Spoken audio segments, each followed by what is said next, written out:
Excellencies, Ambassador Dr. Mrs. Folake Abdulrazak, the First Lady of Kwara State, Dr. Mrs. Ibijoke Sanwo-Olu, the First Lady of Lagos State.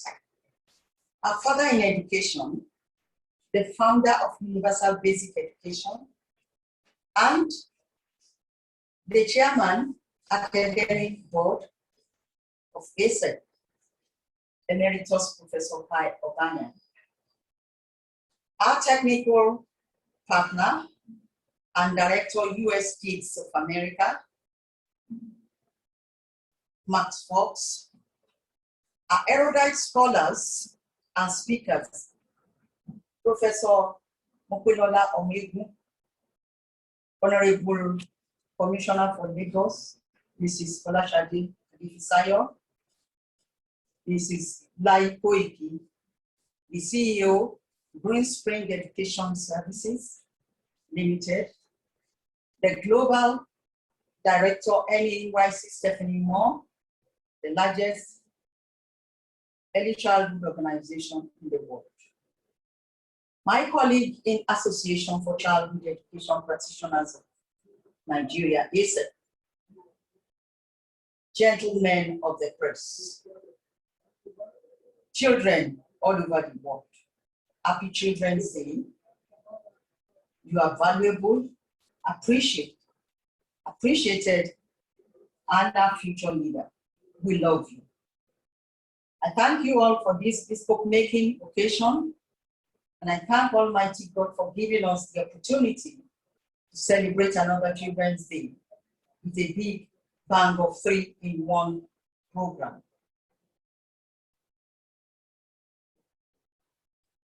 Launching the ACEP Private Collaborative Expo Network, celebrating our children today in our usual way annually, 27th May, which is the day set aside for children. Bringing all the creme de la creme in education together to give qualitative presentation to our teachers and stakeholders in education. In the light of COVID-19, associations worldwide are now moving from their traditional model of engagement using every available virtual components to their in-person and virtual events. Trying to launch a virtual expo, virtual training, virtual conference, and virtual book fair, the way the public and private sectors are approaching it now is like boiling the ocean. Association for Childhood Education Practitioners of Nigeria is rolling out ACEP Private Expo Network, a virtual collaborative network as part of the Global Response Network to Education in Nigeria. While ACEP Virtual Collaborative Network,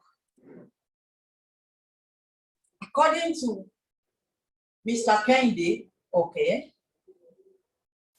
a digital collaboration champion, a lot of people think that when they own a website, they are digitally transformed their businesses. When people click their website, what I say to them is that when you have a website, you are basically a ship lost in the sea. Ships come to ports. When they come to ports, that's when they can trade and do commerce. ACEP Private Expo Network is the port that brings schools and businesses together to network, connect, collaborate. And when in the port, all stakeholders have access to share resources at the port. And it's eventually become a virtual shopping mall. As an online attendee at ACEP Private Expo Network, can move from one virtual booth to the next with their laptop and can pick up everything they want. A virtual collaborative network will therefore be the first rallying point for education professionals in Nigeria. I mean, ACEP Virtual Collaborative Network will be the first rallying point of professionals in Nigeria. It will multiply stakeholders from public and private sectors together and share resources, cross-pollinate opportunities, and collaborate in one single workplace, ACEP Virtual Collaborative Network, or unlimited networking and business opportunities. It will support coaching, training, skill development, teacher and education from seasoned entrepreneurs. It will connect schools to businesses, financial institutions, information, communication technology, companies, telecom, publishers, fast-moving consumable goods, and other services and other service providers for fundraising 24/7 engagements. And continuing collaboration at every event, such as International Children's Day, Day of African Child, Teachers' Day, World Teachers' Day, Graduation Day, Prize Giving Day, school events, annual inter-house sports, so many other things they can do there. Festivals. As we may know, business want to network, connect, and collaborate with schools, but they don't know how to go about it. And that's why ACEP Network is there for you. It will help schools leverage the next generation learning management system and web conferencing tools for blending learning, computer-based tests, and enrichment programs. It will help stakeholders in the public and private sectors showcase their products and services at the virtual exhibition booths for daily massive traffic. Qualified lead, hire, and search engine optimization,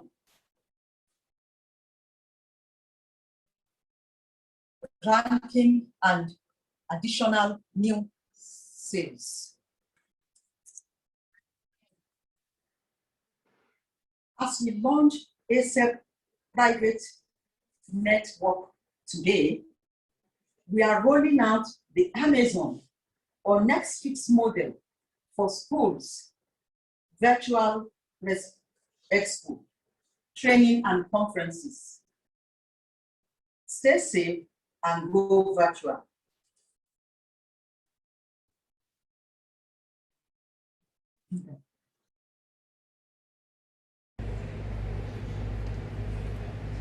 Good day.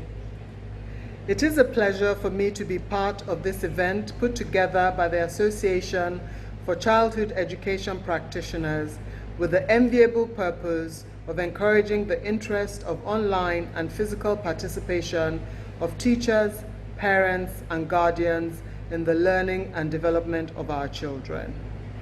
Permit me at this juncture to wish all our children a happy Children's Day 2021. Today, the 27th of May 2021, we're very happy to celebrate with you all and hope that you are managing to have a fantastic time despite the restrictions of the COVID-19 pandemic. I commend the team at Association for Childhood Education Practitioners for evolving this creative initiative to bolster the learning process of our children, especially at this crucial moment when the global reset discourse is ongoing. As the theme of this year's event suggests, investment in our children's future is not particularly limited to the financial backing of government and the private sector and what they provide for education. It needs to include quality time and education interactions with family and role models. So let us remember that mentorship and assisting within the family is very important at this time. With that small window of opportunity to build a strong foundation in a child's life, we must invest our time and resources, both in the classroom and at home, to ensure a brighter future for the child. Though it may seem like a simple enough concept, the more time that is spent on nurturing, educating, and developing our children's young minds, the more likely they are going to be successful global citizens. As parents, guardians, and tutors, now is the time to invest in our children. In 2019, you will recall the number of out-of-school children in Nigeria, according to UNICEF, stood at well over 16 million. In 2020, however, more than 10 million children are likely to have been added to that figure due to the unprecedented COVID-19 pandemic. You will agree with me that those most affected by the consequences of the pandemic were those from low-income families, thereby exposing the grievous education divide in Nigeria. It is in this regard that I commend the Nigerian government for putting in place measures to mitigate this divide through curbing the spread of the virus and ensuring that schools were open to physical learning so as to ensure that no child is left behind. And we also commend all those that put online learning as well as radio and television and all the other media which were applied to learning during the time that the lockdown was in place. As you may well be aware, the Ajike People Support Center, a charity initiative that I founded, is at the forefront of advocacies on child education through encouraging the enrollment of children in school and providing support to pupils to complement the efforts of government in providing qualitative education for the children among our other core concerns. In commemoration of the 2021 Children's Day, however, I urge parents and guardians present to put to good use the opportunities this platform presents to improve on the education and care of their children and wards. I equally enjoin government, private sector, and public-spirited individuals to support this lofty initiative so as to create a better future for the children. It is my sincere belief that the outcome of what is started here today will stand as an unequivocal agreement amongst key stakeholders to work together in providing quality, holistic care and education to our children today and in the future. So that is why I wish you fruitful deliberation today in all the activities that will go on online for this period that this has been put together. I'm sure there will be very, very lofty ideas brought forward due to the experts and all the people that will be speaking. I enjoin everybody to listen carefully and try and imbibe as much as they can from this online platform and to do all the things that are being suggested in order to make sure that our children enjoy better when it comes to education. I wish you all fruitful deliberation and once again, Happy Children's Day 2021.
So you are welcome, Mr. Zan. Excellencies, the first ladies of Kwara State and Lagos State, the founder of UBE, Dr. Parabaya, our local and international partners, our elder scholars, our Honorable Commissioner of Education, teachers, and dear pupils, you're welcome to the ACEP program for Children's Day 2021-27 May. Welcome, children. Today is your day. Today you all are highly recognized.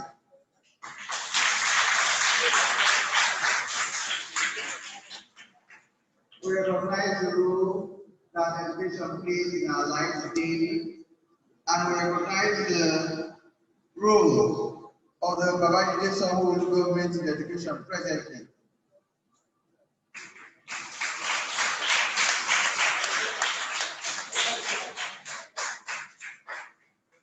You know, like our mommy, Ajia Olainoshudi has told us that education is being transformed. Education is no longer going to be the same way it has always been. It is being transformed from the formal to the highly technical. But as you can see that Lagos State government is ensuring that new children in the public schools are also carried along. That's why we have the eZ-Xpo program. The eZ-Xpo program, since it commenced, has so many benefits, including free feeding for the children, free textbooks, and we'll also note that the welfare of teachers has also not been put behind. Children, tomorrow, you are tomorrow's leaders, and we all here are gathered here to ensure that we work together to make sure that your tomorrow is brighter. We encourage you to study hard to ensure that you turn out to be the best tomorrow. Our daddy here knew me when I just got my job. He was still in service then, and when he was telling me of former Education Secretary Alaja, I reminded him that, oh, that was when I recognized him, that I knew him. So you can see tomorrow, you all who are sitting down here will also be on the high table addressing tomorrow's children. So I encourage you to be good leaders and good emulators of the good in our society. Thank you. Thank you very much. I think if the executive is here, wouldn't have done more than what you have done. So it is a round of applause for him again. So this is very good. Thank you very much. I'm ready. Can you hear me? Can you hear me?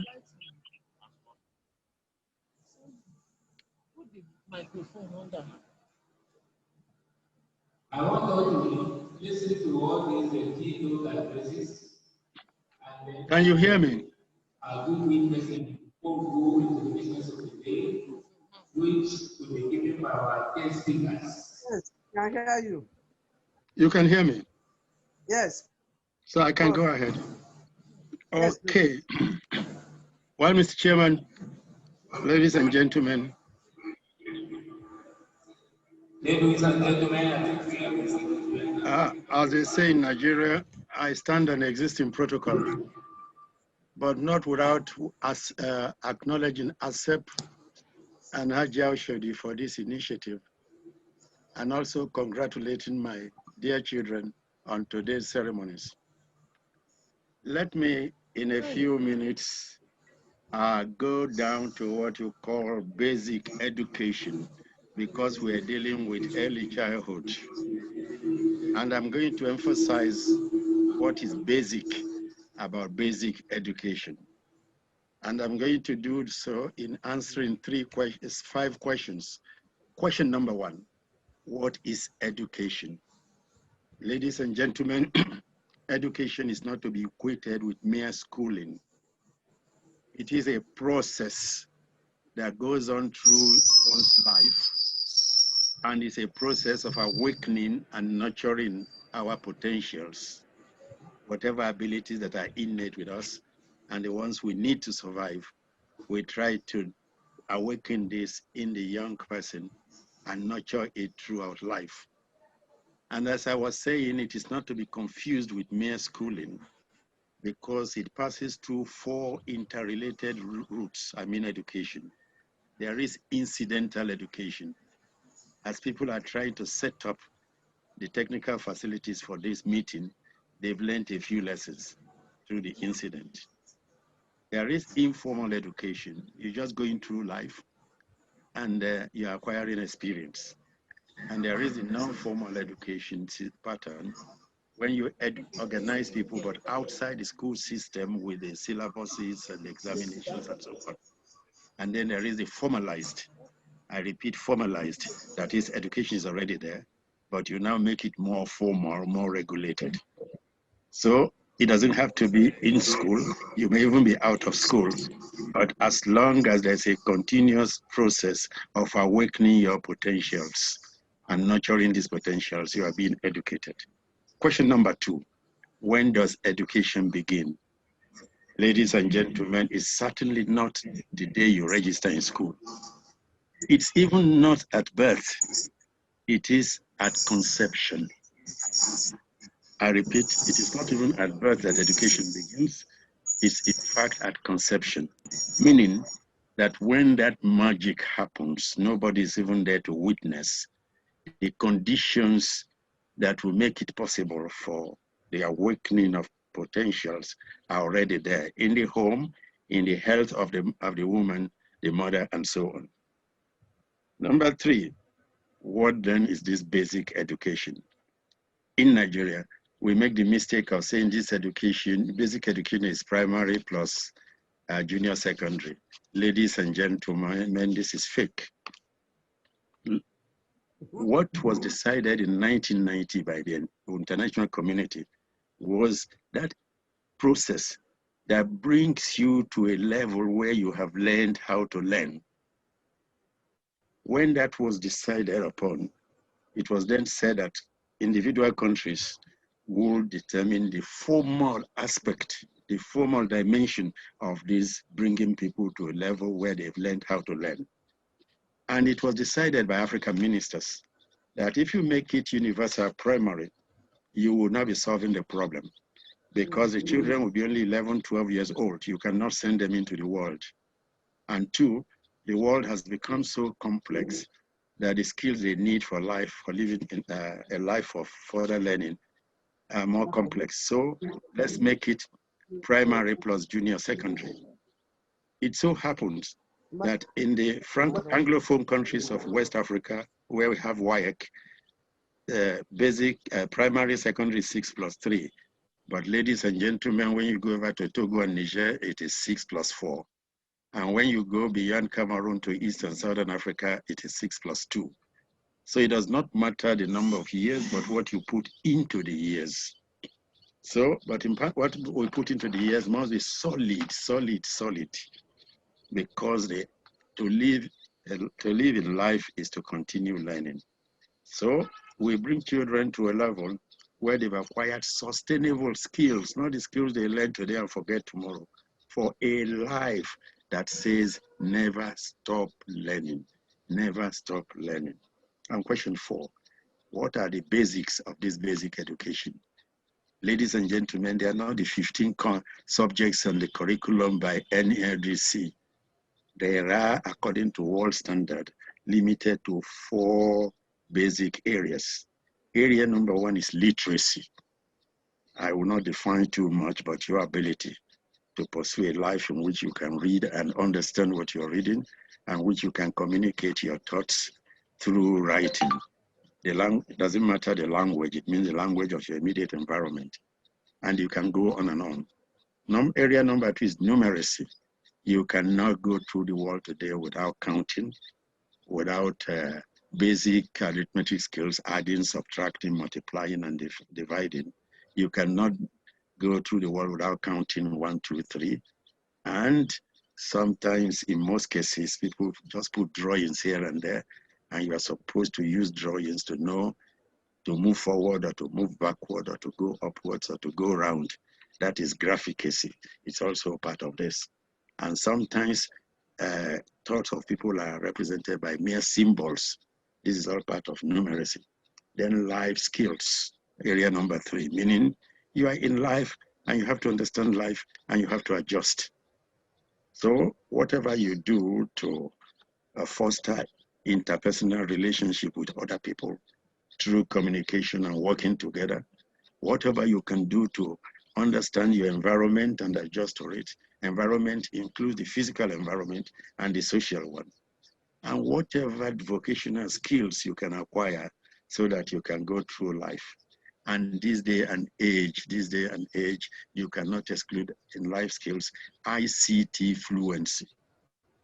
Notice I have not said computer literacy because ICT goes beyond computer, as we can see. It's a way of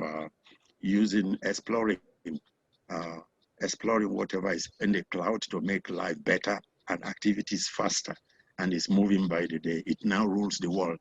So there is no way you can say life skills without bringing in ICT competence, ICT,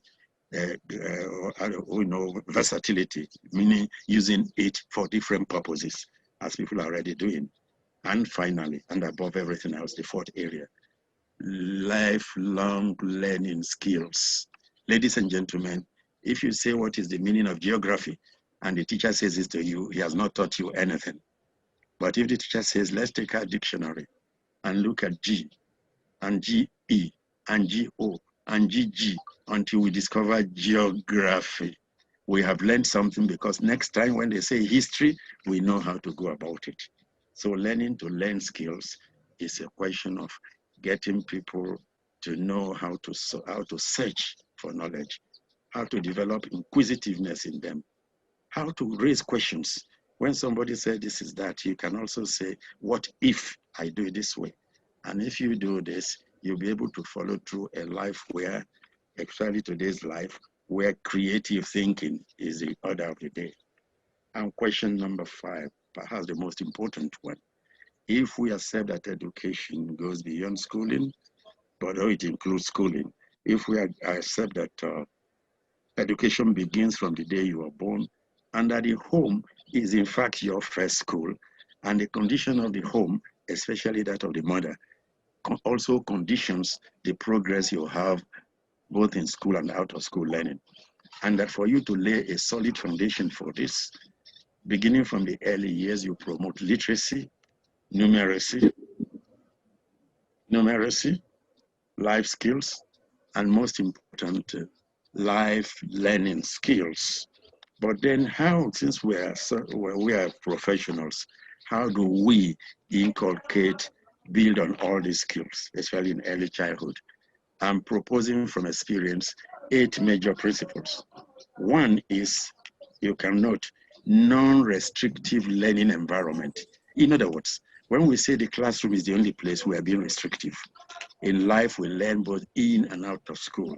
So in early life, childhood and basic education level, let's expose the child for both in class and out of class.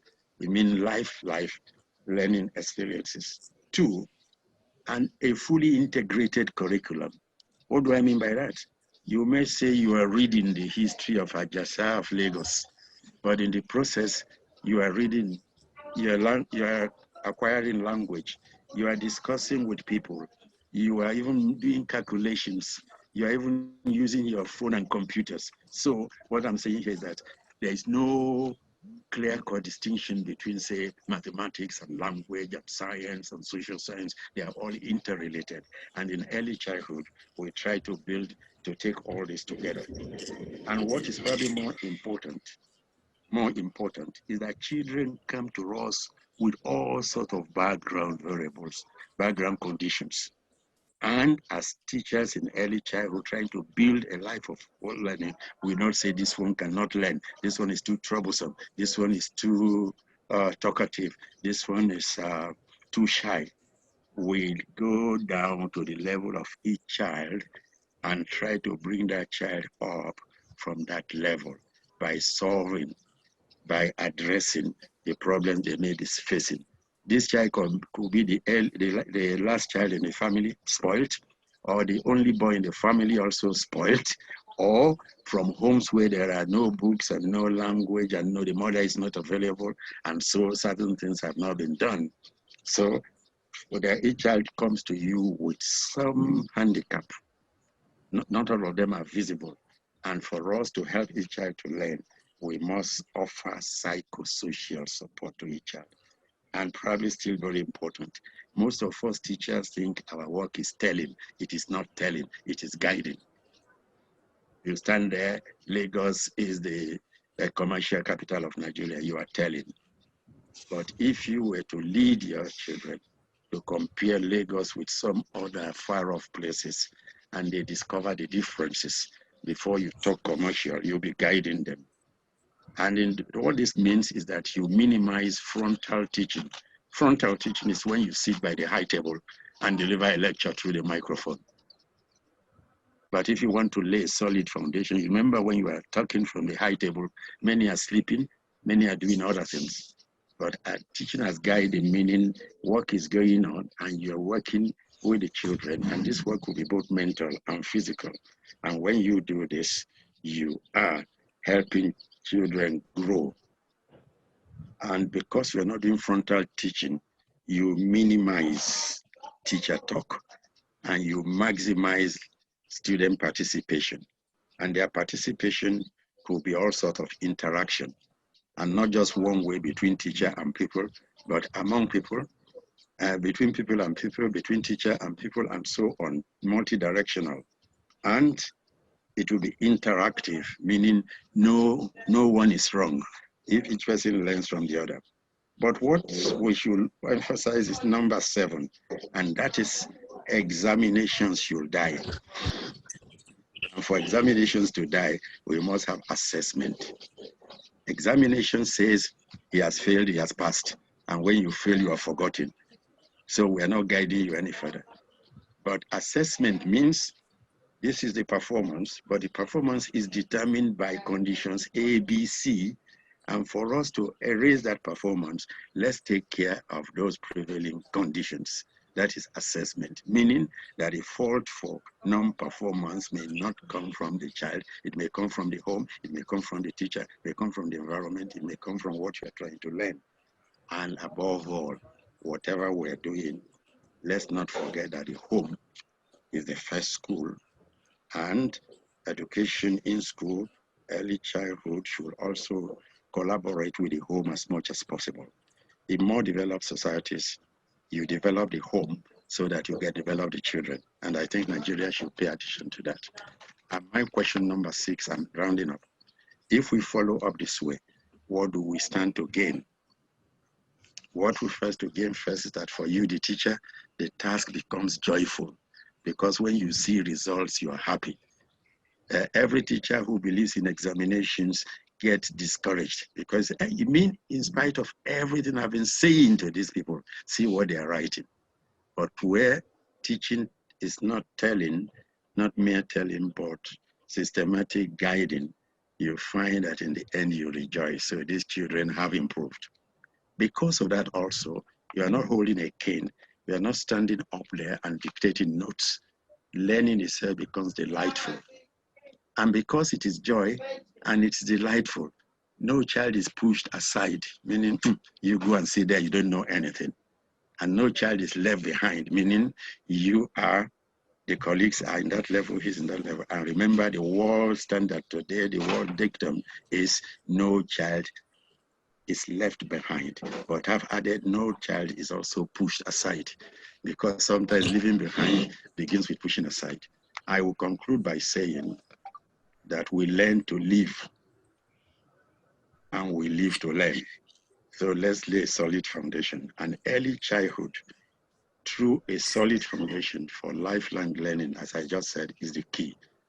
And this, what I've been saying, laying this solid foundation in early childhood, going the way I have suggested, is in fact the surest way of investing in the future, in our future, by genuinely investing in our children. Thank you very much.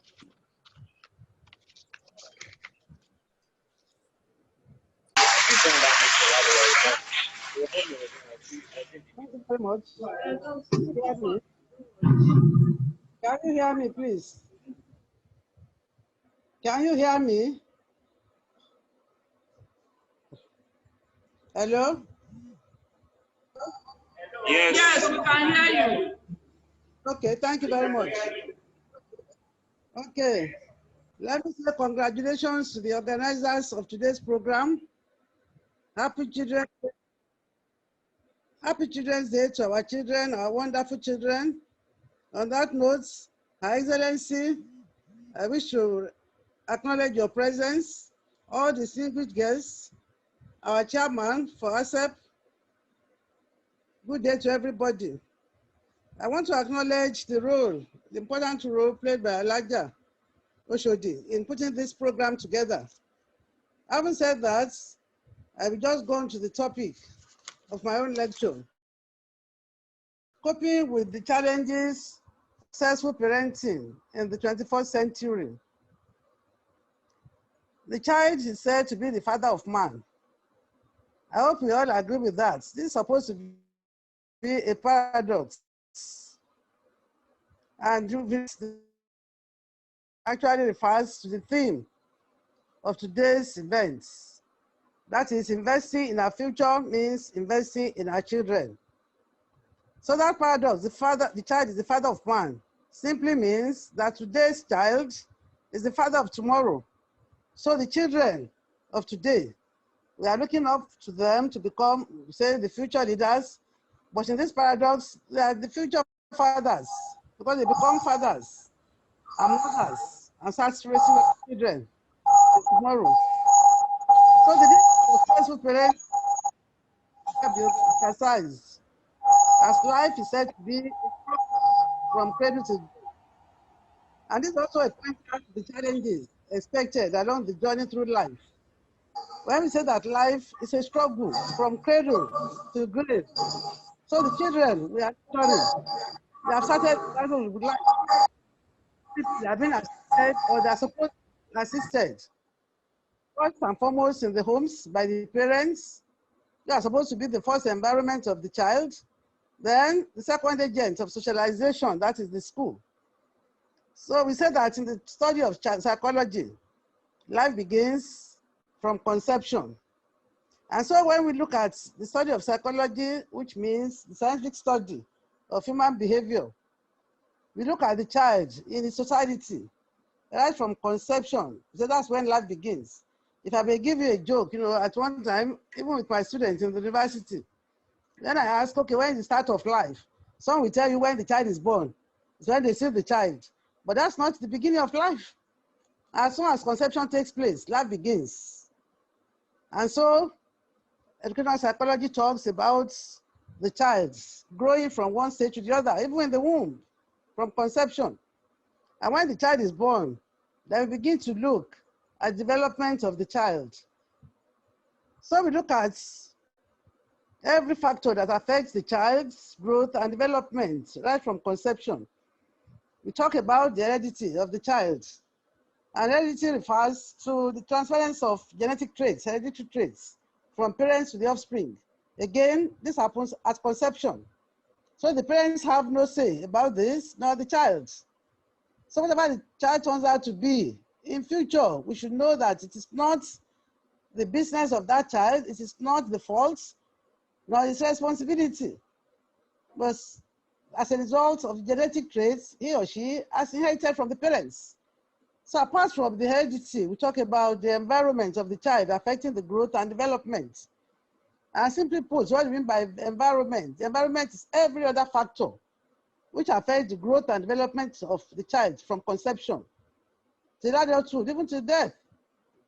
So such environment is not limited to the four walls of the classroom, as people usually say. The environment of the child begins even right from conception in the womb.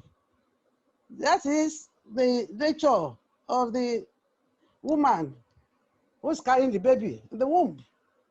And we also talk about factors like love. People will say that, how can you love a child that you have not seen? But there's a way by which we radiate love, even to the unborn child in the womb. And it's the responsibility of both parents. In educational psychology, we say that, the environment of the child affects whatever the child is going to turn out to be. So the kind of love, the warmth in the home is the first environment. And then when the child moves to the school, that's the second agent of socialization and another environment of the child. The kind of children that the child identifies with, even at home, the siblings, and in the school environments, all other categories of children, the kind of teachers, the books used, whatever the child is taught, these are all parts of the environment. And these two factors are actually responsible for the growth and development of children, responsible for where they are similar and when they are different. We talk about nature and nurture. This is when we are referring to heredity and environment.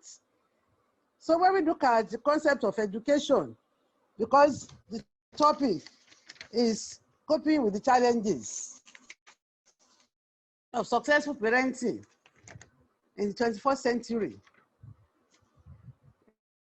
the study of the child itself comes up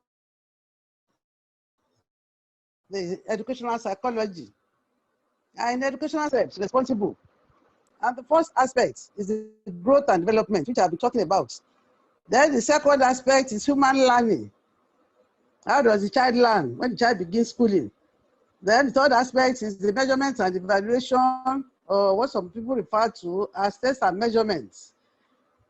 The tests and measurements, human learning, will come up under education. What is education itself? We say it's the process of providing information to an inexperienced person to help him or her develop physically, mentally, socially, emotionally, spiritually, politically, and economically.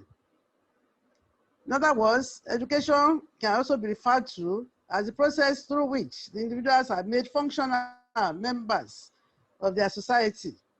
It is a process, and we should always emphasize that. Gone were the days when people say that education, was the ability to read and write. No, we have gone past that. So it's the process by which facilitators are trained, the process by which people acquire knowledge, and that's what we are doing for children in the school. And the emphasis nowadays, and this is where ACEP comes in, is catching them young. We talk about early childhood education because at a specific age. Right now, we say early childhood education starts from about age 2. They go to learn, to socialize. It's not meant for purely educational purposes, reading and writing. For children at that early age, these are part of the challenges that some parents are having. Some will send their children to school for early childhood education, and they'll be saying that the school is not doing enough because their children cannot count 1 to 200, cannot write letters, or they compare one school to the other, but that's not the job. The responsibility of teachers at that level. The children are meant to go to school. Even we say that, so play way method, that's what we use to teach them at that stage. They go out to socialize, and through socializing, they are learning. In childhood education, play way method, they go there, they sing, they dance, they do some counting through songs. That's the element of learning at that stage. And so we say to educate means to train the mind, the character, and the abilities of individuals. Thus, education is a fundamental human right that should be availed to all citizens, irrespective of age, sex, and nationality. The greatest favor that one can do to himself or to herself is to get education, and to others is to give them education. That's where investing in our future comes in. According to a Chinese proverb, education is the best legacy to give a child, because giving your child a skill is better than giving him 1,000 pieces of gold. I love that quotation from the Chinese proverb, because in Nigeria, some people would have more emphasis on acquiring wealth, and that's why they are not available for these children. You see some parents waking up and leaving children at home by 4 o'clock, 5 a.m. They have gone to their place of work, leaving these children under the care of ourselves, who are not even trained themselves, who do not have the education required. And so we emphasize that it is important, just as that Chinese proverb says, give your child a skill. It's better than giving him 1,000 pieces of gold. So the education of the child starts from the home, as I've said earlier on, with the first agent of socialization being the parents. And so the parents serve as the first teacher of the child. Hence, it is said that charity begins at home. Now, the demands of successful parenting in the 21st century. I will look at the charts I put in my write-up and go through it very briefly. There are 4 parenting styles that affect children when they are growing, especially at the childhood stage, early childhood stage. So the parenting style that is provided by the child is bound to have some effects. So I will look at the parenting styles, the description and the effects on children. The first one is authoritarian. Authoritarian parenting style is characterized by rigidity and strict rules. And the results or the outcome, it can lead to depression in children. When a child lives under rigid control, strict rules, he cannot move or do anything by his own creativity or his own idea. Then the child, eventually, when he sees the other children around him or her, will become depressed because he's not allowed to make use of his or her initiative. Then the second parenting style is permissive. Permissive style is characterized by indulgence and no limit setting. Such a parent indulges the child, no limit setting. The child can do whatever he wants. In other words, the child can jump from table to the floor. Once the child says, "Oh, mommy, I want to do this." "Oh, go on do it." "I want to go out with my friend." "Oh, you can go ahead." "I want to do that." "Oh, you are free, go ahead." That is being permissive. And this can lead to poor impulse control. The child doesn't have any limits, so no control. He's free to do whatever he wants to do. And the third parenting style is indifference. This is characterized by neglect and lack of involvement. There's a slight difference between permissiveness and indifference. When a parent is being indifferent, he doesn't really mind whether the child goes out or he stays home, whether the child is learning, is not learning, whether the child is playing with the toys or he's not even concerned about anything. It's indifferent about it. Doesn't really matter. This is not the best for our children. And so if we want to cope with the challenges of the 21st century, parents have to be alive to their responsibilities. We should be involved in the care of these children. Whatever they do, we should have to be involved. We have to be involved. Get yourself involved. And parents have to be informed about this. This is the enlightenment, so that they will know their responsibility and be up and doing to make sure that the children under their care, given them by God, they're not shortchanged. I used to tell parents that you are the caregiver because you have asked for these children. So you have to be alive to your responsibility. And the fourth parenting style is reciprocal. Reciprocal parenting style refers to or is characterized by shared decision making. Shared decision making, even as young as they are in early childhood stage, you're able to let them talk to you as parents, show interest in their day-to-day activities. They have been sent to play groups to go and play. Yeah, when they come back, what exactly happened today? So it should be characterized by shared decision making, and the results, the sense of self-reliance. The child grows up to have to become self-reliant. He can take some initiatives. He's allowed to grow and to grow well. In general, it is said that experimental studies have indicated that the most effective parenting style involves consistency and reward for good behavior and punishments for undesirable behavior, both of which should occur when within the context of a warm and loving environment. If the child grows up to know love, then the child will show love to other people, his environment. But if the child sees the management of the parents as being undesirable, as being a kind of punishment, the child will develop to be strict and unloving to everybody around him or her because he believes that's what is expected of him. And so we look at, after considering the different parenting styles, the stages in growth and development. Our emphasis today is really on early childhood education, but there are some stages in educational psychology that the children have to go through before they become adults. And this calls for some challenges for parents who are supposed to bring them up, to make them become responsible adults in future. The first stage is the neonate period, from birth to 2 weeks, when the child is completely dependent on the caregiver or the parents or the mother. Then infancy period, that's from 2 weeks to age 1, when the child is still learning to do things by looking at the parent or the caregiver. He still needs help, even at that stage. Then the early childhood stage, from that age 1 to 3, 4. At this stage, we encourage parents to allow their children to move out. But at that stage, the child begins to refuse being babied. They come to that stage by age 2. He wants to do things himself or herself. And the child that is allowed to grow, to learn to do things himself, becomes self-reliant. So there is need for children to go from their home to the school for early childhood education, to go and play. We encourage the use of play method, which I've talked about. After the early childhood stage is the later childhood, which is the primary school education. And after that, the child grows into adolescence, which is a problematic area. That's why I mentioned that. So I highlighted this in my paper. Because we said that when the foundation is badly laid, it's poor, what can the righteous do? In early childhood education, that's where we provide the foundation for the future development of the child. And so the parents have a lot of work to do. Now, I cannot really go into detail. After adolescence, the next stage is the adulthood. But adolescent stage gives rise to a lot of problems. Parents will start wondering why the child is going haywire at that stage. It's what has happened, what we have planted into the child in the early childhood stage.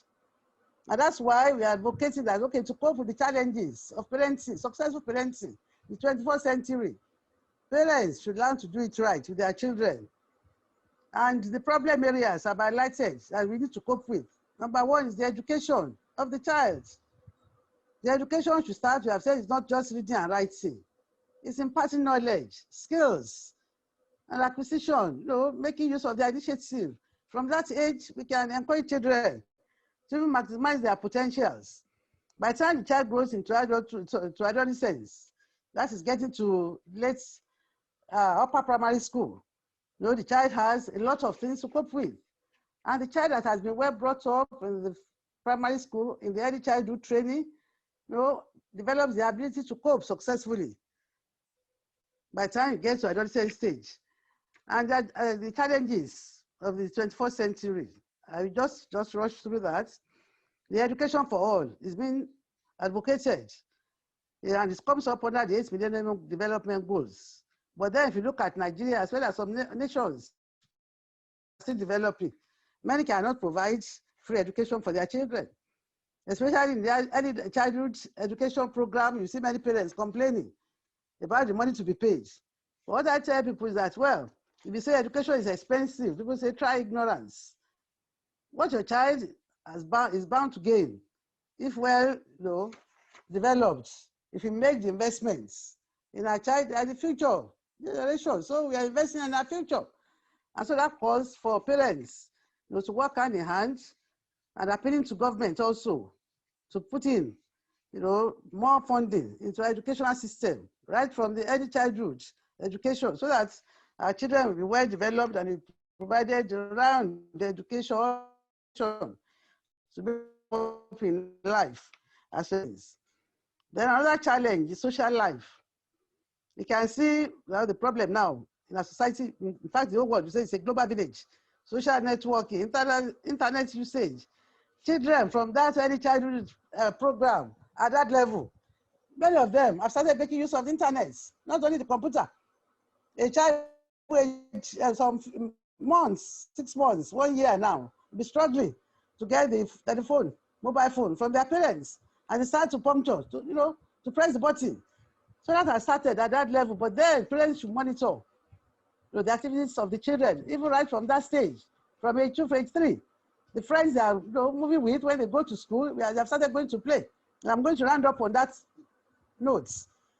I said parents should be very close to them and monitor their movements. Talking about the social life and society more corrupt nowadays. Do you know that children are being abused even when they're not in school? I've handled so many cases where children have been abused. And when they get home trying to tell parents, the parents say, keep quiet, shut up. What do you know about that? And that's the story I will tell you before I round up. I was invited to a school, to handle their problems, social problems, nursery school. By the time I finished talking to the parents, I don't have time to go into detail. Some mothers started crying. And I tried to find out what's the cause of their being upset. And the woman said, she never knew that she should listen to her daughter at age 3 in the nursery school. The girl came home one day and was saying, Mommy, look at my catering. And she was pointing to her private part, private organ, vagina. And the mother said, shut up. What do you know about that? What are you saying? Will you keep quiet? He said, so the girl knows the clitoris. Mommy, she was looking at me and said, are you sure my daughter? I said, of course, somebody must have been, fiddly with her kids. That's her private parts. And it starts from that age, even from the primary school, abusing the girls. So parents, please be alive to your responsibility. You develop some social skills in your children, be close to them, listen to them that they give to us. Parents, listen to your children, give them sound education. So you should be the first parents, the first teacher of your children, and their friends, not only teacher, be friends to your children.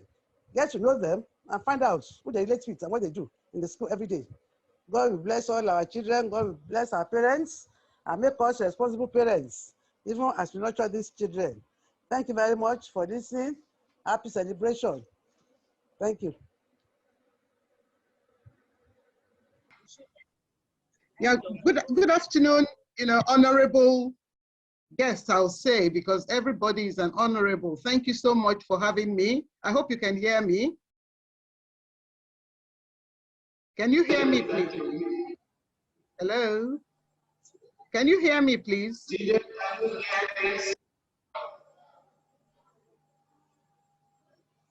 Hello, can you hear me? Oh, great. Thank you very much. Thank you very much. It's good to be in your midst today. I thank Mrs. Soshodi especially for the invitation. She kept on at me for quite a while. Thank you very much. It's a great privilege to be here and to be a guest speaker alongside with such celebrated people as Power Obaya. It's nice to hear you speak, sir. I listened to what you had to say and I was greatly blessed. So today we're going to be talking about quality early childhood development and the opportunities. But before we go into that, we just wish our children a happy Children's Day, because really, I mean, what we're doing today is about the children. It's to ensure that the children get a good head start in life. And that's why we have this program, so that we can enlighten ourselves and ensure that we prepare a good foundation for our children. And, as I say, from time to time, what we do for our children, we in reality actually do for ourselves, because at the end of the day, they are the ones that are going to be at the helm of affairs way down the line, and we will be old and dependent on them, just as they had been dependent on us for some time. So happy Children's Day. But who is a child? Who is a child? The United Nations Convention on the Rights of the Child defines a child as a human being below the age of 18 years. Or maybe we can put it differently, that a child between the period of infancy when the child is born, and I listened to Professor, I forgot her name now, right? And she said something about life starting even from conception, which is so true. So we're talking about a person between the developmental period of infancy, or possibly when the child was conceived, because at that point in time, the child had come into existence. And if the mother, for instance, does not prepare an enabling environment, when the child is born, the child is going to have some issues. It could be that of drugs, or if the mother is into drugs, or if the mother has HIV or whatever, the child will be born with all of those things. And so, in fact, childhood starts from period of conception right on to puberty. Now, the UNESCO defines early childhood care and education, which is what we're talking about, the quality of early childhood development. The UNESCO says early childhood care and education is more than the preparation for primary school, because most of us just feel that, well, I mean, it's just to get them ready for primary school and possibly, I mean, as they go on in life.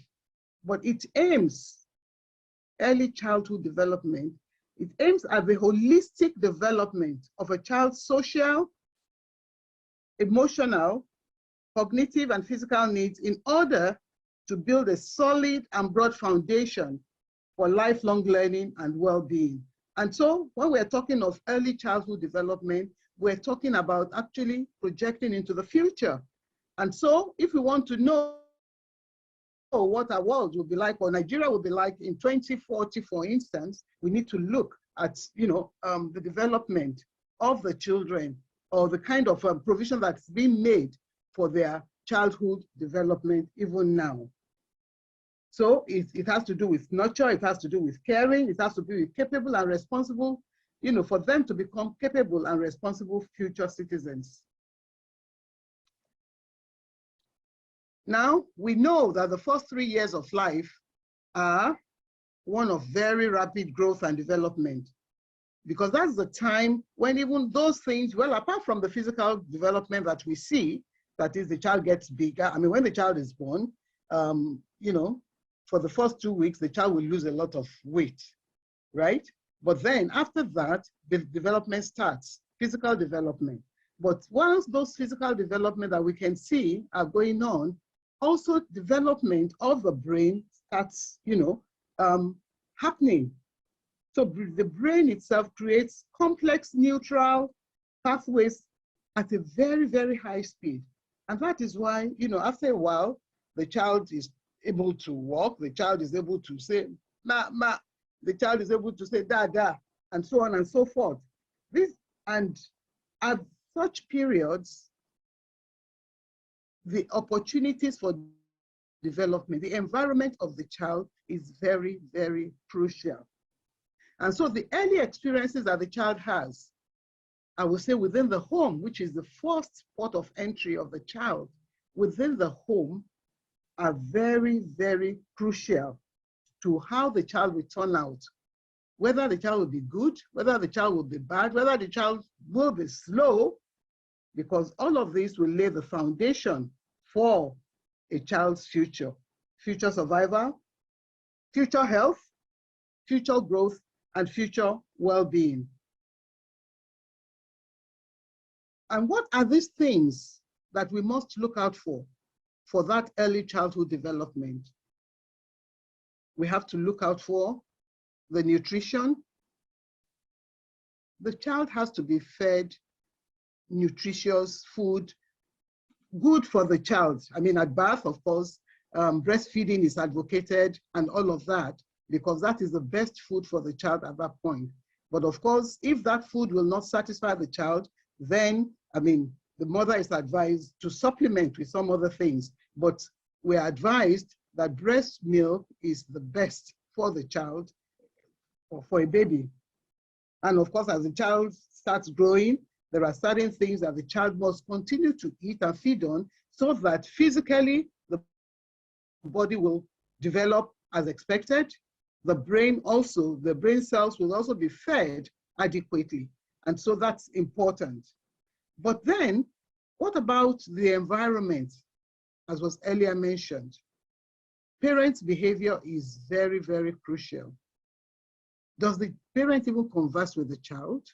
Remember that it's only in human beings that we have children staying with parents, up to age 18. Other animals, as soon as they have their children, some of them just, maybe after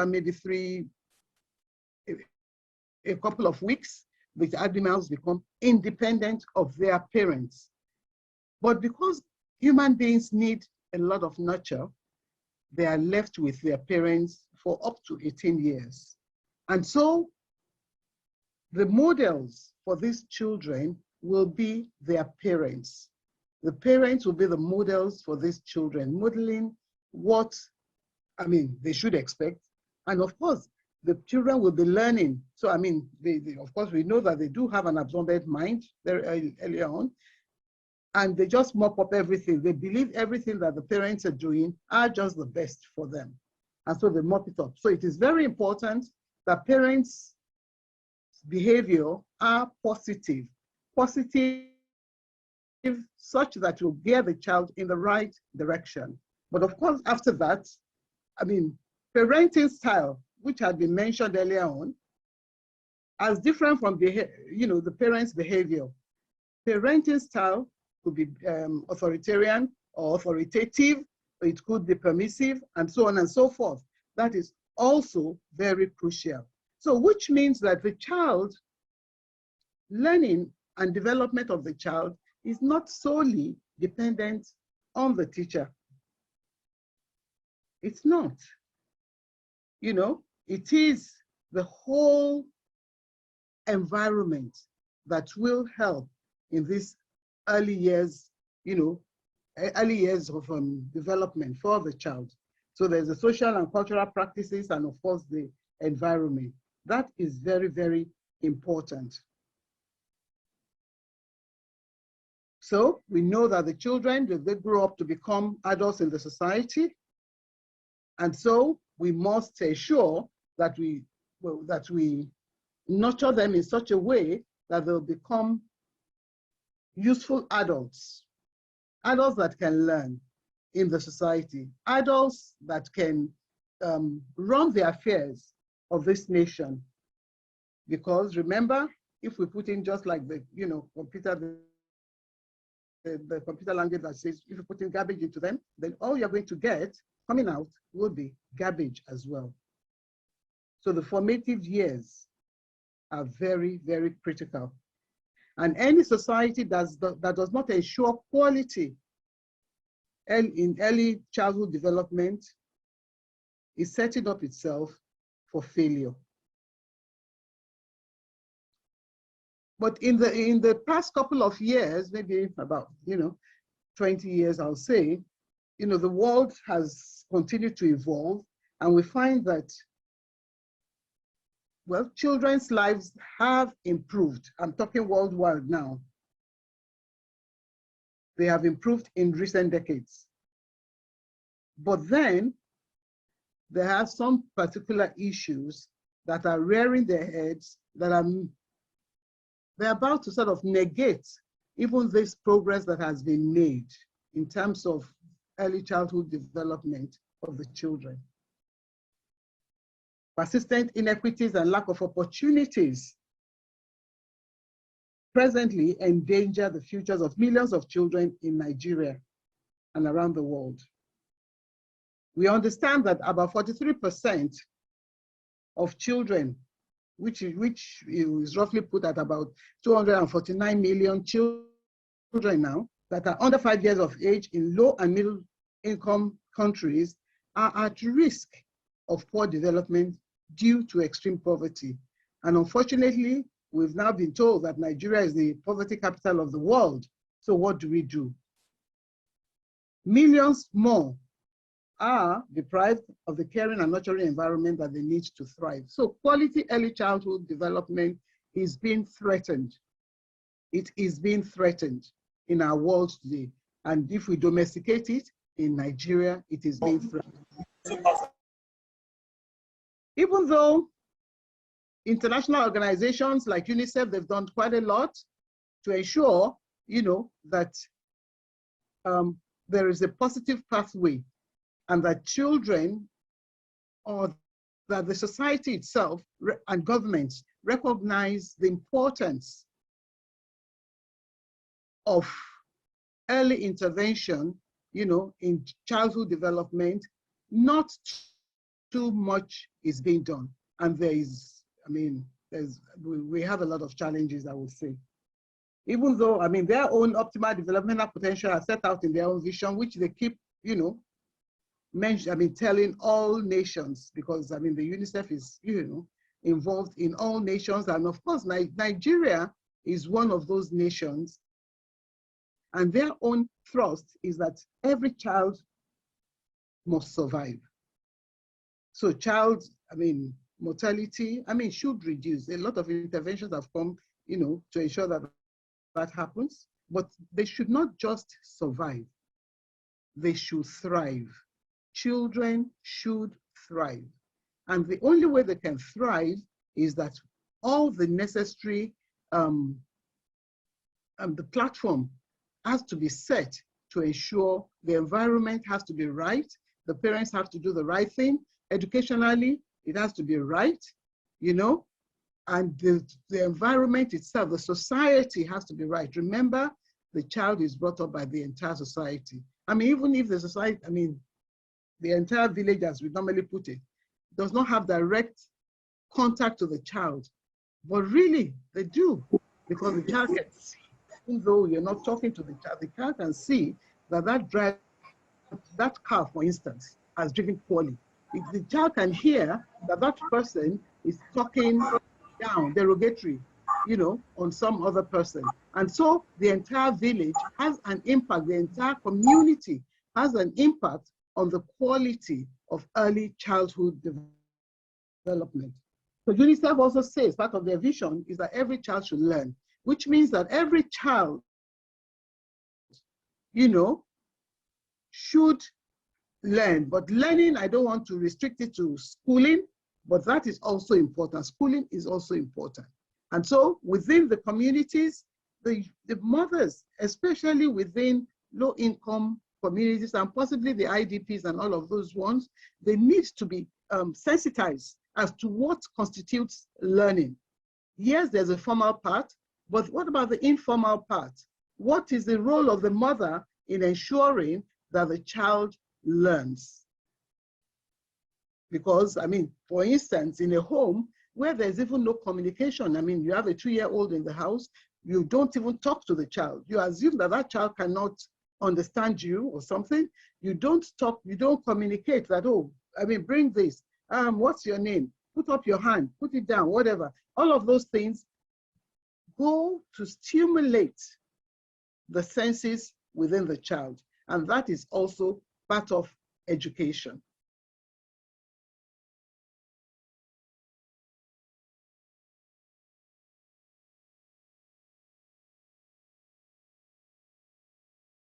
The third one is that every child must be protected from violence and exploitation, and that every child, the fourth will be, every child must live in a clean and safe environment.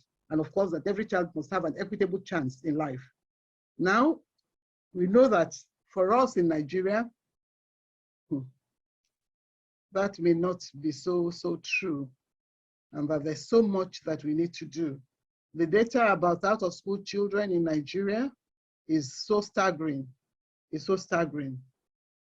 We're told that out of every 5 children that are out of school in the world, 1 of them is in Nigeria. So it's a very sorry state. And of course, when they're talking of out-of-school children, they're probably not even talking about those in early years. Those ones are not even being counted.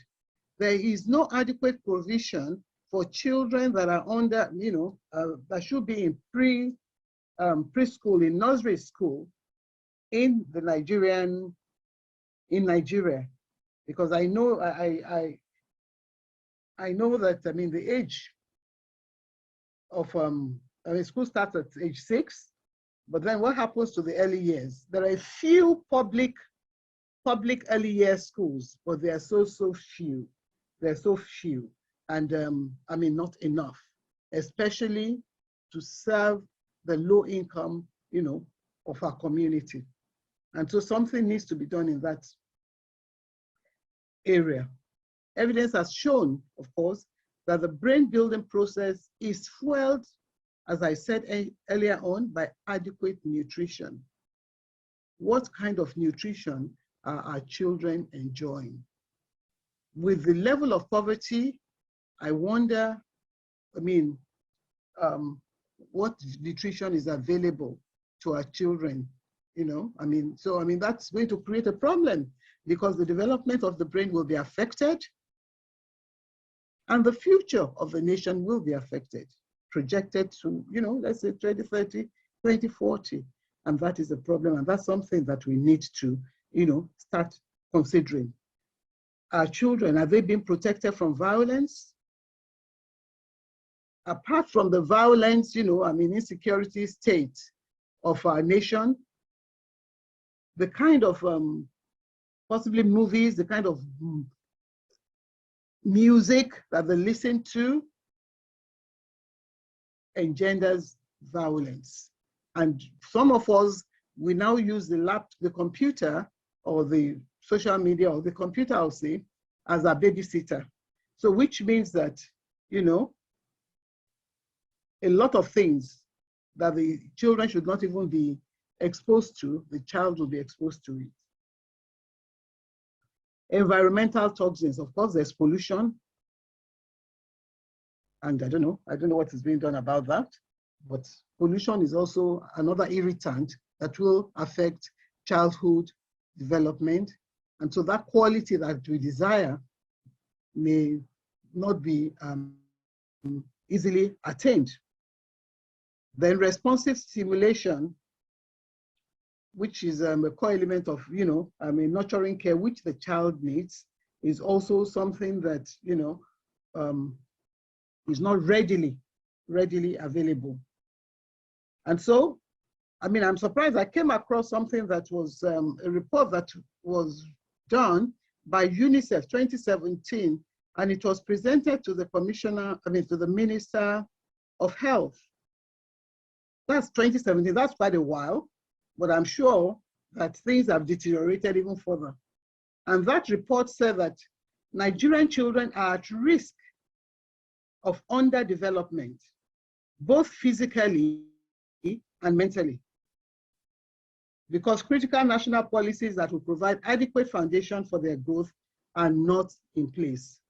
But then I don't even see, some of the things that are mentioned as being the critical policies, I don't really see them happening. I think part of their own recommendation is that the pre-primary education, of which most of the ones that are available are private ones, but now talking about public pre-primary education should be for at least 2 years. The one we have presently is only for 1 year. That is, I'm talking about the public schools now. Another recommendation is about, maternity leave.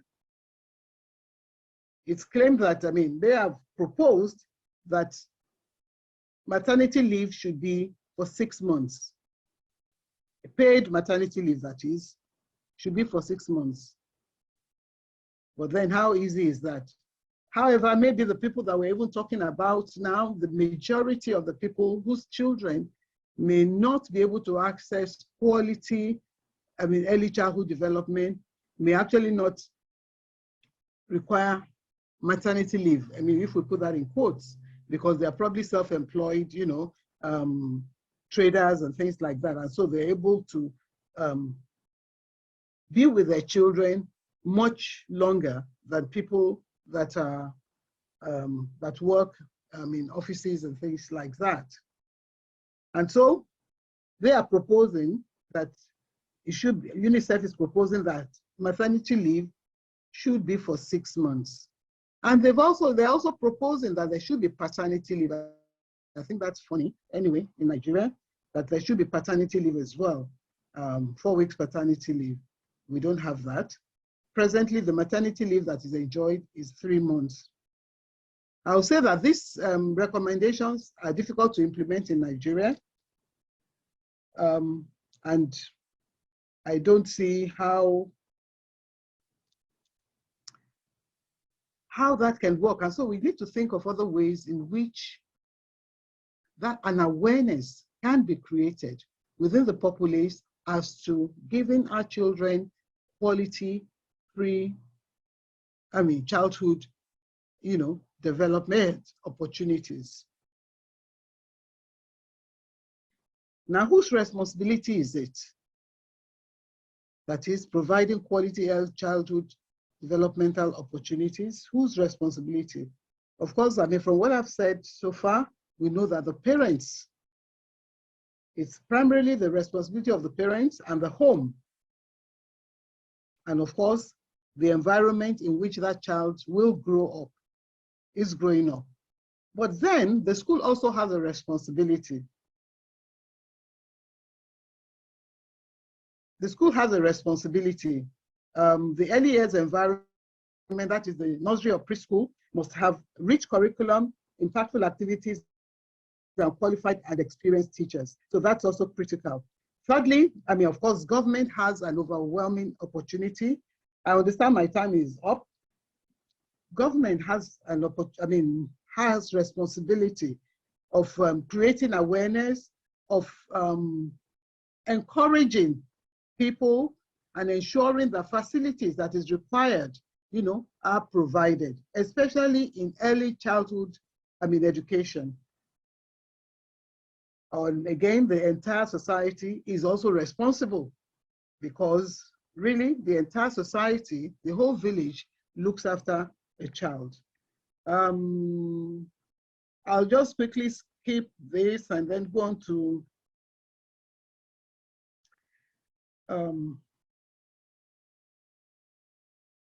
well, we know that, so all we're saying is that, for quality early childhood development, the long-term benefits will be improvement in the cognitive skills of the child, the social emotional skills that the child would have acquired with the interaction between home, school, and the environment. And of course, when the child grows up, the child will be a useful member of society, and that is key. So we know that early childhood education is the key to the betterment of society. That's Maria Montessori. And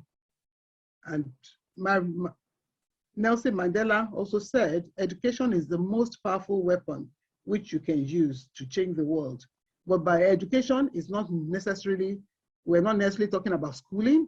Education is all encompassing. The society is also key. And so any society that wishes to grow, develop, and advance, to become a superpower or to become the best in the world, must not neglect quality early childhood development and opportunities of its citizens. Thank you. And convener of the Speaking Fingers Network.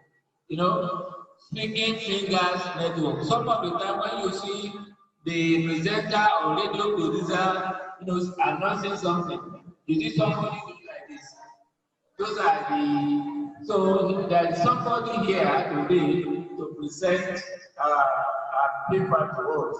It's a guest speaker, Leave No Child Behind, a multi-sectoral approach to building back better. So I have the pleasure of calling up Treasure Uchebu, convener, CEO, the round of applause. And that is why it's now waving a hand for you to know that at least when you are waving your hand, you are possible. So thank you very much. You are welcome. I don't know if you want to use this. A round of applause. For us, this is how we work for our deaf community because we have them around and other people living with disability. I want to sincerely appreciate ACEP. I want mine to be very participatory because our children here also have something to deliver to the general public in leaving no child behind. It's our gift to ACEP, and we trust that we begin to raise the next set of ACEP practitioners, provide practitioners in our field. So once again, I thank you. Next slide, please. I want to thank you. So the idea is just to at the end of the day to give us an overview. So once again, I thank even those online. I celebrate and appreciate you all. Please celebrate yourself. I say Happy Children's Day. Can we sing Happy Children's Day? Let's sing Happy Children's Day together. Come on this way, everybody on this way, and let's sing Happy Children's Day together. So 1, 2, this is children.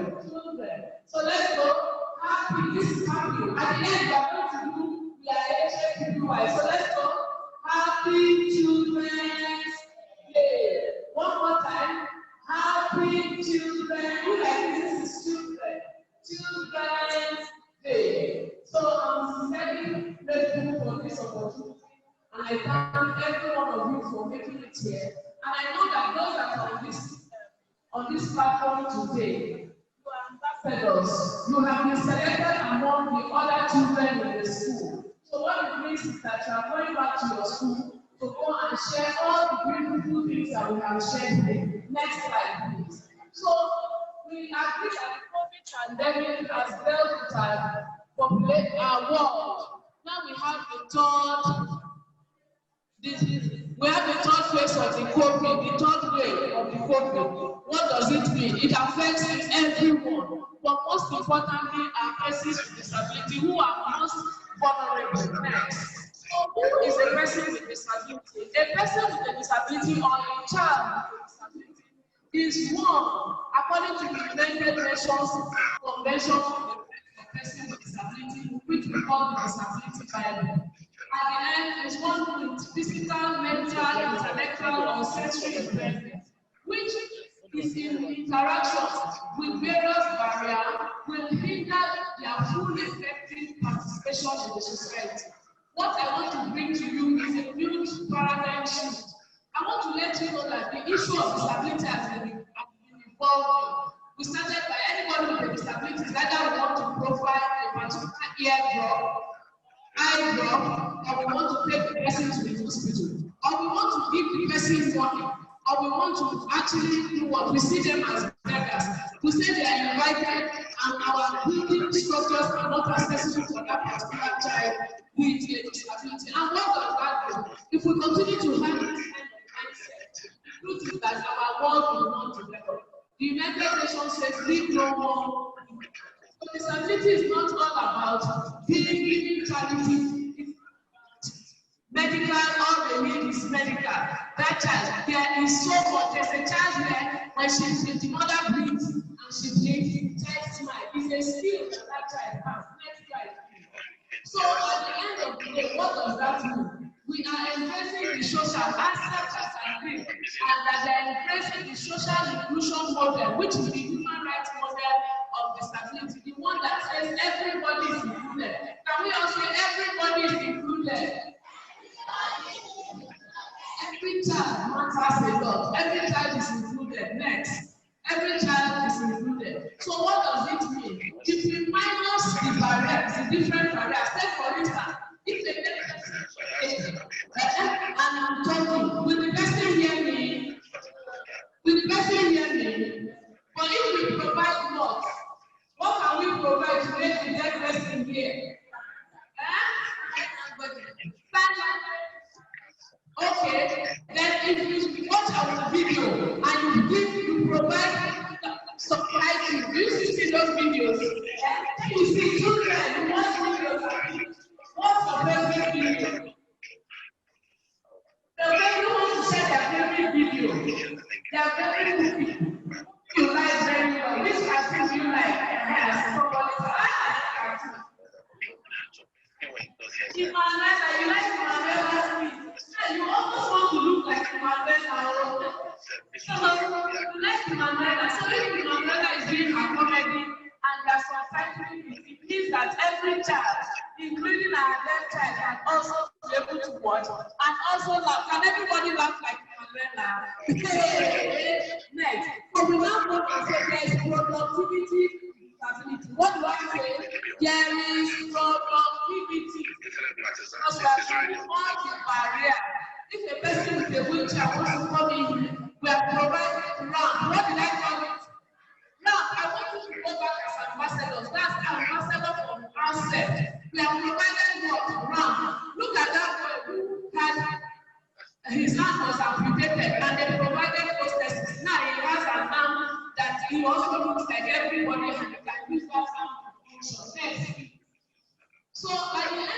today, who are persons with disability in Nigeria? We recognize clusters of disability. How many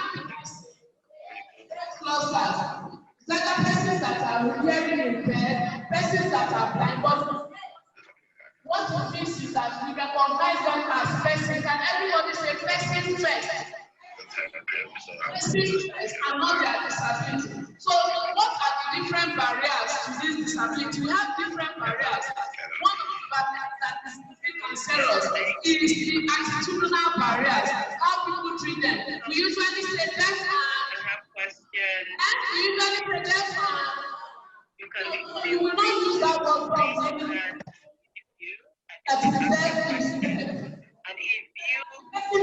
not dumb. Can we say deaf, not dumb? Deaf, not dumb. Please next slide. Deaf, not dumb. So to access and all the partners and everyone that is included here, we want to let us know that inclusion is not a privilege for some few people. It is a right for everyone.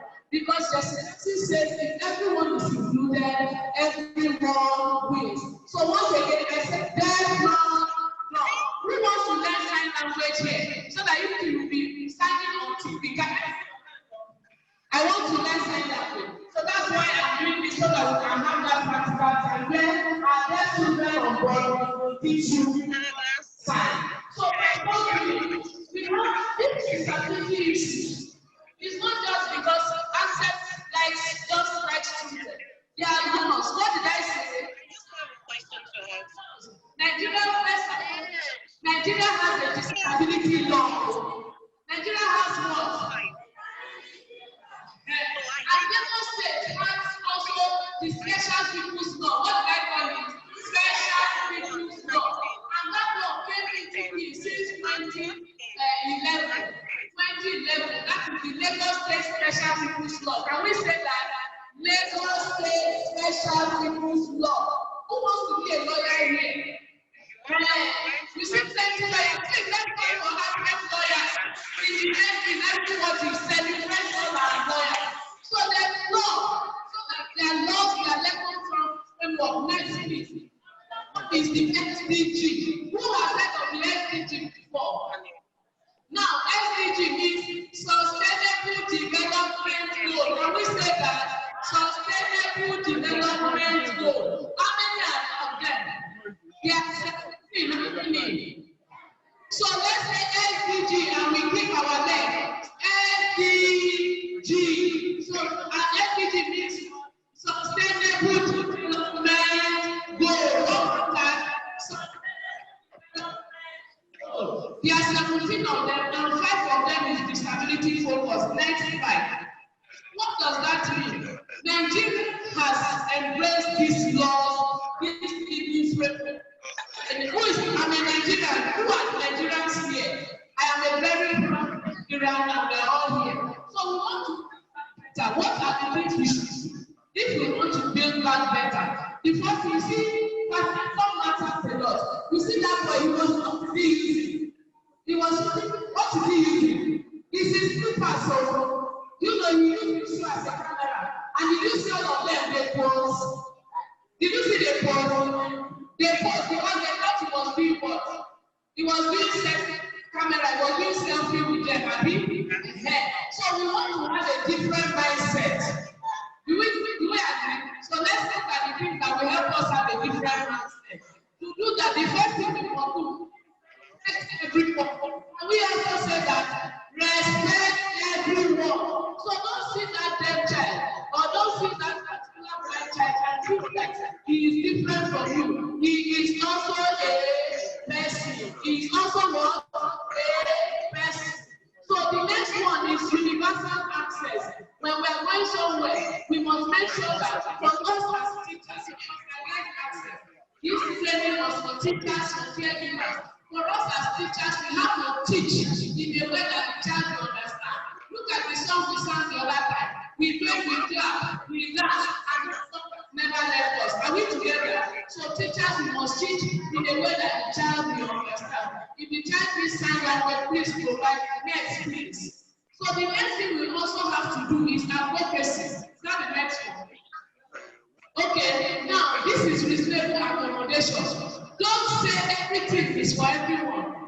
children living with intellectual. We have children that are deaf. Provide what that child needs. If the child, what the child needs, look at it. You see, that one by himself, he can look at the field by himself. The other one needs you to add this step. The other one needs you to create other ones. Yes. So these principles then build quality relationships. That's the reason why we're all here as ACEP. We decided to create relationships. Next, please. So we decided to create, and the disability community says nothing without us. What did I say? Nothing for us without us. So in order not to continue now, I will have our best students come and teach us how to sign. Who wants to learn how to sign? Yeah, shake your hands and come. So can we please invite everyone, celebrate? Let's invite everyone around. Please celebrate and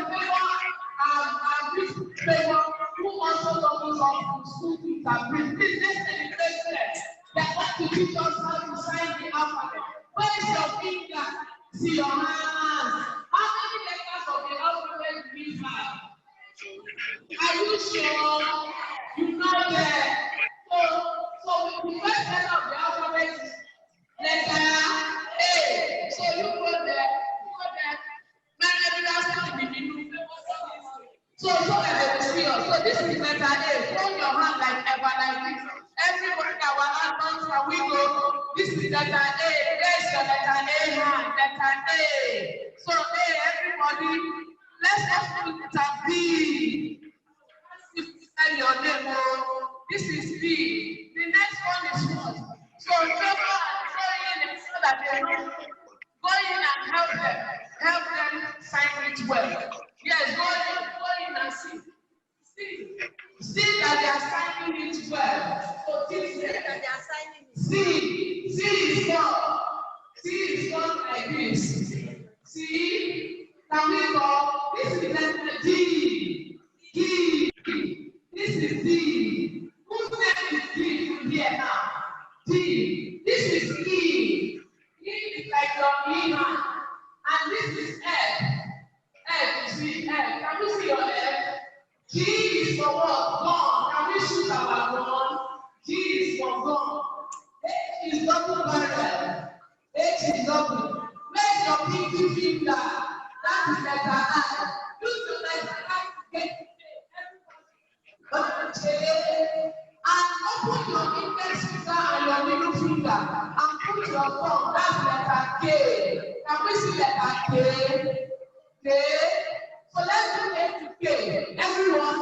A, B, C, D, E, F, G, H, I, J. That's your J. That's your J. Where you do your J? J.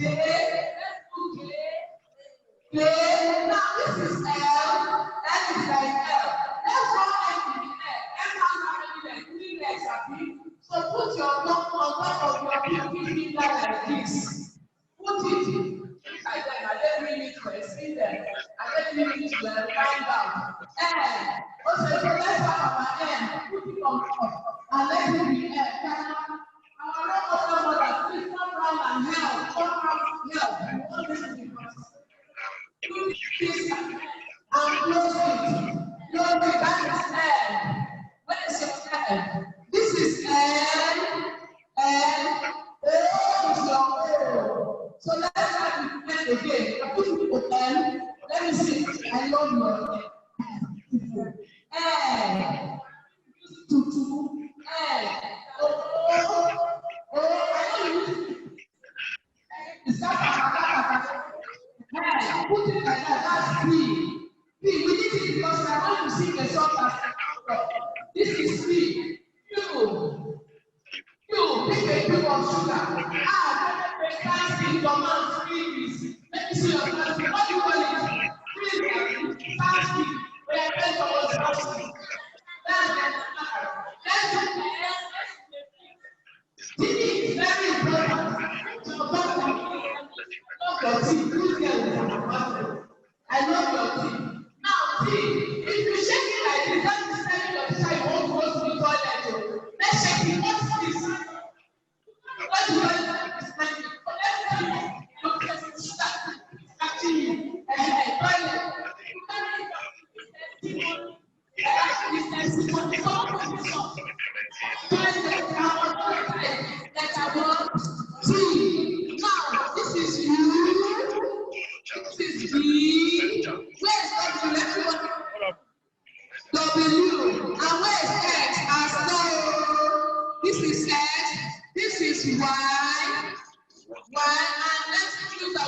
next week that will draw Z.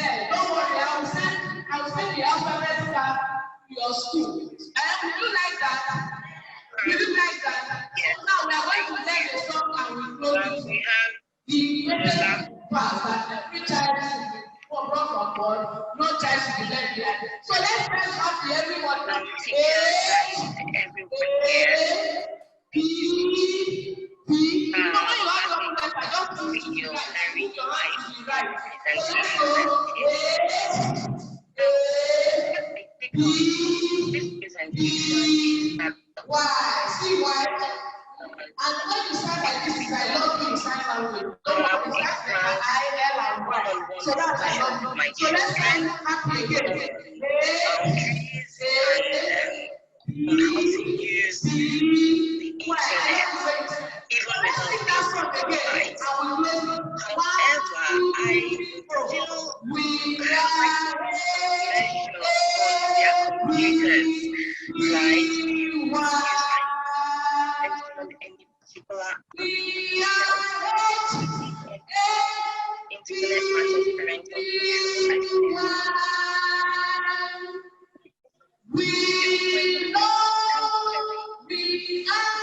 I'd like to explain. I can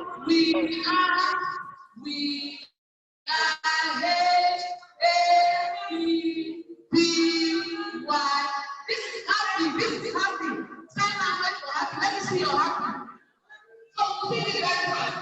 1, 2, 3, 4. Let's see what's next happy. We are A-A-B-B-Y. We are A-A-B-B-Y. We know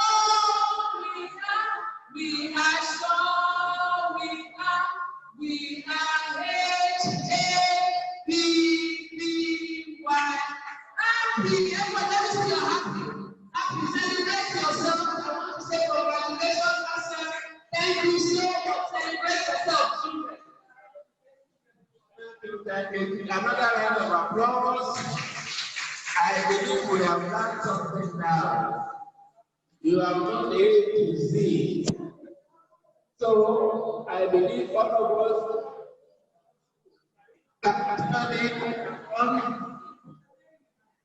can anyone have done?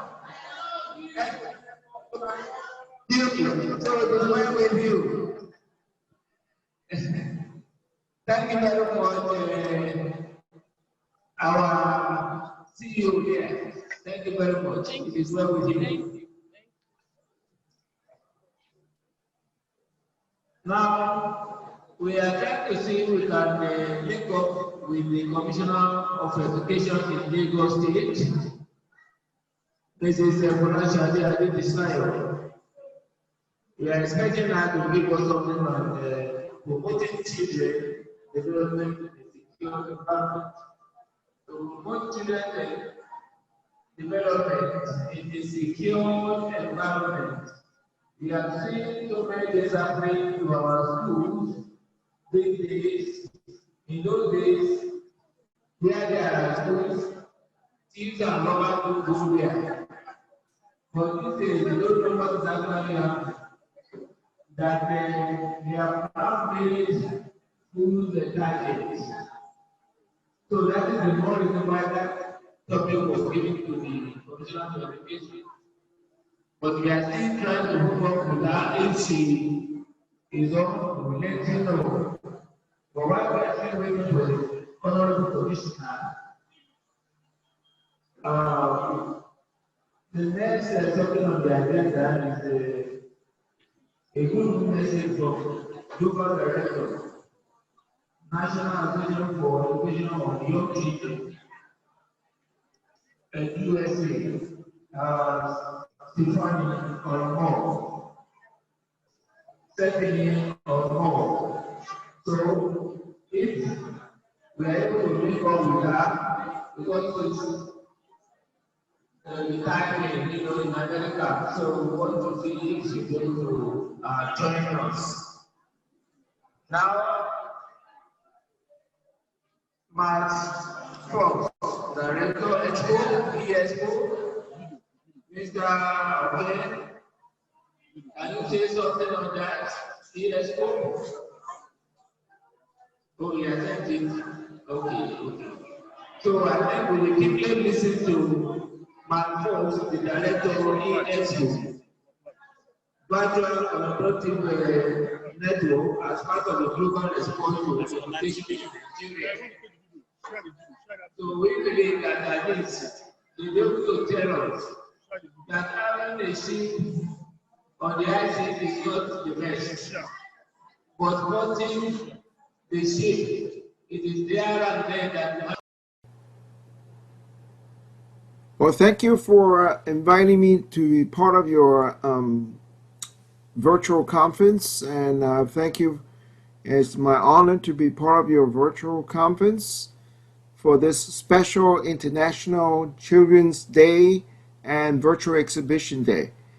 And my name is Matt Falk, and I'm the founder and CEO of eZ-Xpo. I want to share with you our story and also our vision on how we can help every stakeholder to prosper and also create more jobs and opportunities. Now, what's happening here is that with the COVID, many companies has moved on to a digital transformation, meaning that we can provide both in-person, virtual, and evergreen 365 days on demand, and that has been our premise many years before the COVID. So this is absolutely happening. It's just amazing. Now, this is the newspaper article that actually provided the what's happening is that this whole COVID is like a time machine, pushing people from 2030 to now 2020.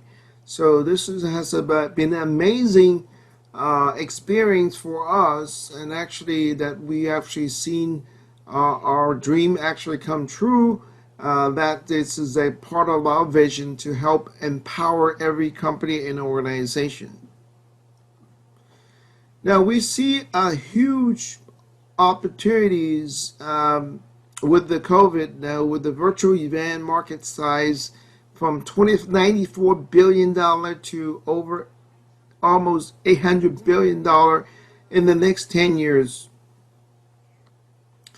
And our proven product strategy is based on three core business strategy that has been proven, like the Office 365, that we have a virtual expo training job fair, Netflix model for entertainment, but we have the online courses, seminars, virtual conference, and workshop, pretty much providing the glue for engagement and fresh content, live and on demand. And obviously, lastly, is the LinkedIn. We have the business networking, providing the engagement both live and on demand through live chat and video chats and so forth. Now, this is our core focus in terms of activities. We see that 99% of organizations use all these applications: virtual expo, virtual summit, virtual conference, training, job fair, and also the contest for fundraising. Now we have a brief short video tutorial from Envision Center, kind of walk you through how they actually use our platform to empower all the stakeholders across all government agencies within the United States. Now this is our vision for Envision Center, where they can actually create what you call virtual collaborative network in multiple locations and be able to extend it out to every local, regional, national level. And in Nigeria, Lagos, you can actually do the same with a lot more potential because you have a lot of stakeholders that you can actually be able to connect with many other associations and go beyond. So this is just sort of a market opportunity. So what I like to do is share a short video with you on Invention Center, how they actually use our technologies, and then we can close. We are really excited to be part of this exciting journey. We look forward to working with everyone. If you can still see my screen, get off of PayPal. If you can see my screen, you can see the portal. Can you guys see this? Yes. Okay, perfect. So this is the Envision Center Kansas City, Kansas portal. This is the Envision Center Kansas City, Missouri portal. This is our virtual portal for our learning. And then this is the Encounter portal, which are for organizations that provide services on a region metro-wide. They provide resources to who would be the Envision Center partners. So we kind of stair-stepped it. So I'll go ahead and log in to the Envision Center Wyandotte County portal. We did, we have networked these together. So I know some people were saying, well, let's take a look at a live use, and that's what I'll do. So once I've logged, and I'm logging in as a client right now. So once I'm logged in as a client, I've got access to all of my portals. I'll start with the Envision Center Kansas City, Missouri portal. And once you go into the lobby, you can see here we have a virtual network event that we have. And so we could actually click on that event, and it would take us to the lobby. Envision Centers, the federal agency partners for the Envision Centers, U.S. Department of Commerce, U.S. Department of Labor, U.S. Department of Education, EPA, they are all providing content and resources to the Envision Centers and webinars and so this is a webinar that they had on USDA and some rule changes dealing with SNAP. It was a live conference that we showed here in the theater, but then we also have archived it so that our partners could come in and see it as they need to. So if I go to the exhibit hall, you'll see there are a few partners. This is still under development. We're just now getting partners. We have a meeting next Friday with the partners to start onboarding them. But you can see we have a workforce development partner that's already set up their portal. We have information on HUD Section 3, strategic workforce development, Wealthy Life, which is a financial literacy. And I believe Wealthy Life actually, if I click on her link, she actually has written a book called History of the Black Dollar. She has her link to her books that are available on Amazon and Barnes & Noble. She has access to her game, literacy game that she created, Credit Stacker. So it's really a really cool program. But what I'll do is I'll take you over to our education portal. And in our education portal, this, again, we're in our lobby now. You can see that we have a group out of North Carolina, Redbird, flight simulators that are actually teaching airlines, right? I mean, teaching how to fly a plane, the basics of how to fly a plane. And so if I click on this, you can see there's his lesson on airplane system basics, and then there's archived lessons of the ones previous before. I go into our exhibit hall, and of course you'll see there are more here. So we have some free K through 12. We have free K through 12 lessons that are available. If I go down to the bottom and I hit the exhibitor list, it'll populate every exhibitor that we have in here, and I can click on that and actually click on that link, and I'm actually now inside the booth. So this is the booth that we have for math, third grade math bundle. I click on the third grade math bundle, hoping you can still see my screen. And what we've done is we've taken third grade math, mapped it to Common Core standards, and basically gave parents now or teachers, so we wanted to give them a roadmap. So we put 9 weeks worth of lessons, some extended learning, and basically said when your child starts the third grade, they need to go through this process to understand these concepts to build upon their algebraic thinking and understanding of unit fractions to move on to the fourth grade. You click on a lesson. The lessons are interactive. They operate in real time. I don't use Matt as my guinea pig. I'll put Matt in, it join, and then it's a full lesson plan. So this is actually being used by schools. Teachers are using this because the lesson plan is already built up. These lessons can be taught in self-paced for a student or a parent or a sibling, or it can be taught as a live session. They have full videos loaded. So we picking out the tips, you know what I'm saying, out the garden. We're going to shell them in front of the house. See how many tips we... And the good thing about this is, you see, we haven't lost any functionality. Everything is still interactive. The number 5-2 has a 5 in the tens place. So we've got total functionality of where everything is. We have virtual. I'm using a new computer.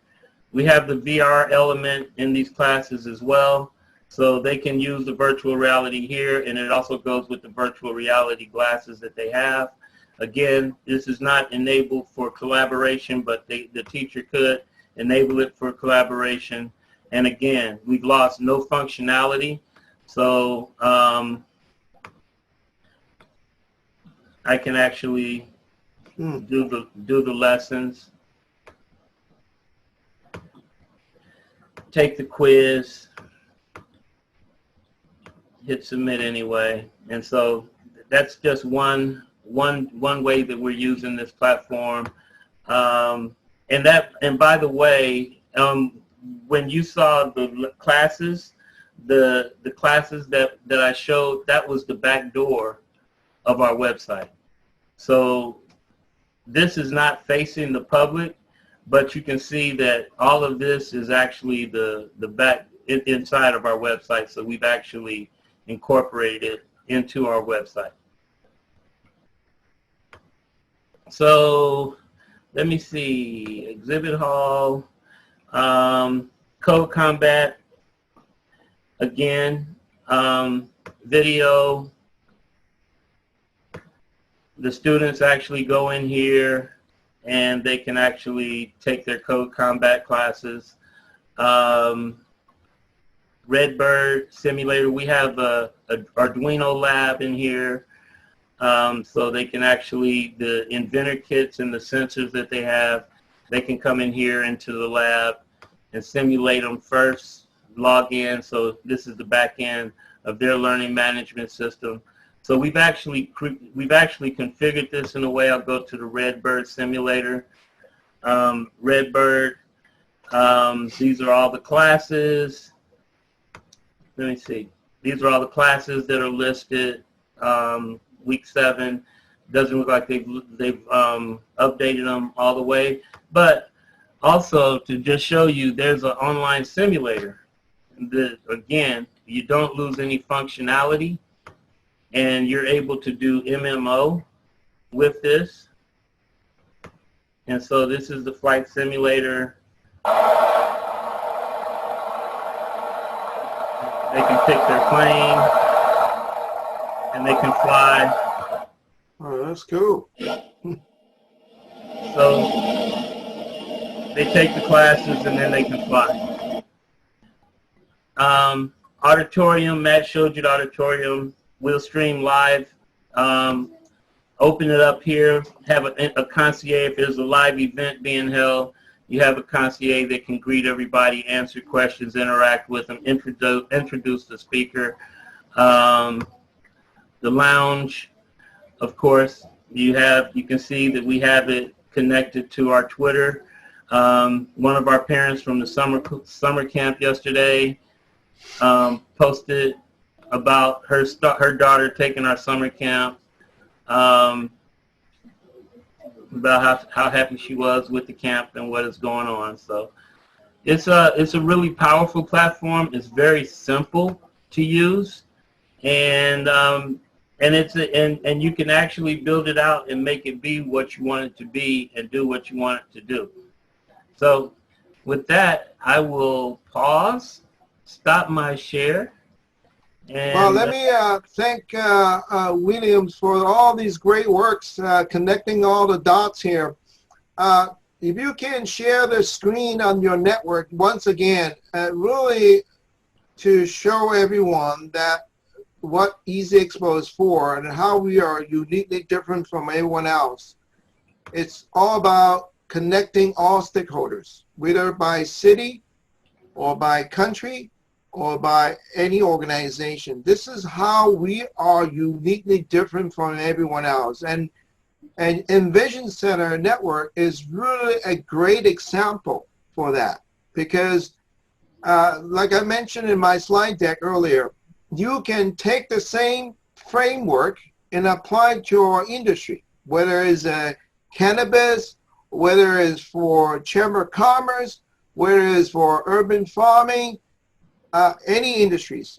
So we actually working with blockchain, AI, you know, more and more. So this is really the critical framework, and I call the Netflix model for trade show and conferences, and that's